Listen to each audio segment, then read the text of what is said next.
They say, what's in a name? Well, in Jamaica, a single surname can be like a map. It can trace a journey from the Scottish Highlands to West Africa, all the way to India. And it all converges on this one Caribbean island. So today, let's unpack that map. Okay, let's just jump right in with a real head scratcher. How is it possible that a classic Scottish clan name like Campbell is actually more common per person in Jamaica than it is in Scotland itself? The answer to that question reveals this complex and often pretty tragic story of how the island got its people. So, to solve that Campbell mystery, we have to start with the biggest piece of this historical jigsaw puzzle, the massive, overwhelming influence of the British Isles on Jamaican surnames. For most names, this is really where the story begins. Now, you'd probably expect English names to be the most dominant, right? But just look at the scale of Scotland's impact here. For a country that small, its influence was absolutely massive. And that is the key to our whole puzzle. So, how did this even happen? Well, Scots came to Jamaica in huge numbers, especially back in the 17th and 18th centuries. They were merchants, doctors, plantation overseers, you name it. And their surnames became widespread, often through the brutal practice of assigning them to the enslaved Africans on the plantations they either owned or managed. And that's why, today, you see what's basically a roll call of classic Highland clan names all across the island. We're talking Stewart, Gordon, and of course Campbell. These names aren't just there. They're deeply woven into the fabric of Jamaican identity. And the Campbell name itself is just packed with drama. Back in Scotland, they were infamous for their role in the 1692 massacre of Glencoe. So this heavy, controversial history makes its dominance in a place so far away like Jamaica even more striking. Of course, Scotland isn't the whole British story. Not by a long shot. English names are everywhere.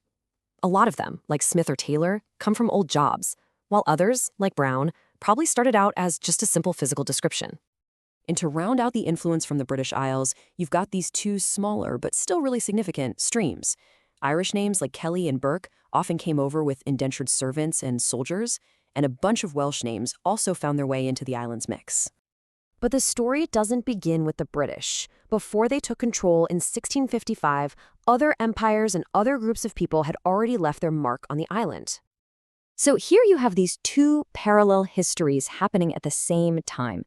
While Spain is occupying Jamaica as a colony, Sephardic Jews who were fleeing persecution in Europe found a secret refuge on the island, often having to live as so-called converts. And while Spanish surnames are pretty rare today, you can still find names like De la Vega. What's far more prominent are the Sephardic Jewish names, like De Cordova and Madelon. They really became established in Jamaican business once the English arrived and allowed for more religious freedom. But the story doesn't stop there. Not at all.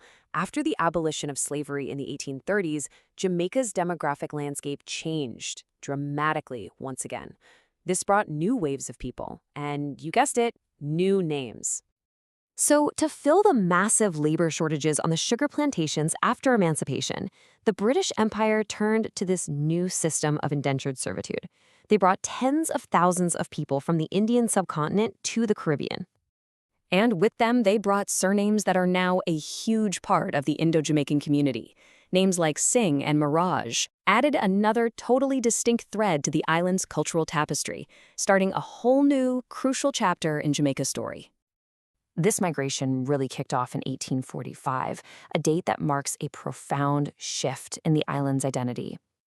Then, in the late 19th and early 20th centuries, new arrivals came and carved out their own distinct economic niches. You had Chinese immigrants who became fixtures in the merchant class, and at the same time, families from the Middle East, mostly Lebanon and Syria, came and established successful businesses. So names like Chin and Lee and Azan and Haddad added yet more layers to Jamaica's multicultural surname map, becoming really prominent in commerce and city life.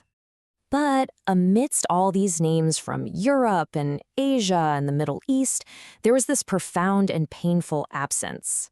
Where are the African surnames, especially given that the vast majority of Jamaicans are of African descent?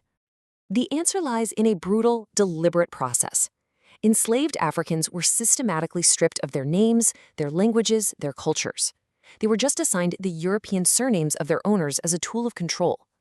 This severed the link to their ancestral lineage, a historical act with consequences that last to this day, making it incredibly difficult for many Jamaicans to trace their family trees. And this is such a critical point. While that surname link was stolen, African heritage remains the absolute bedrock of Jamaican culture. It survives and it thrives in the music, the language, the food, in the very soul of the people. So, let's pull all of these different threads together to see the full, complex picture that's hiding inside just a single Jamaican name. And there's one more fascinating layer here. After emancipation, some formerly enslaved people chose their own names. Many adopted biblical surnames like Moses or Christian, not to link to a place, but as this powerful statement of their faith and their newfound freedom. And so, this is the final picture. You can see the dominance of Scottish and English names, right? Then the smaller but significant streams from all around the world, and then the heartbreaking rarity of surviving African names. It's truly a global history, all summarized on one island. In the end, a Jamaican surname tells this incredible story of global migration, of colonial power, and of unbelievable resilience. It really shows that a name is never just a name, which kind of leaves us with one final thought. What hidden histories might be waiting in your own last name?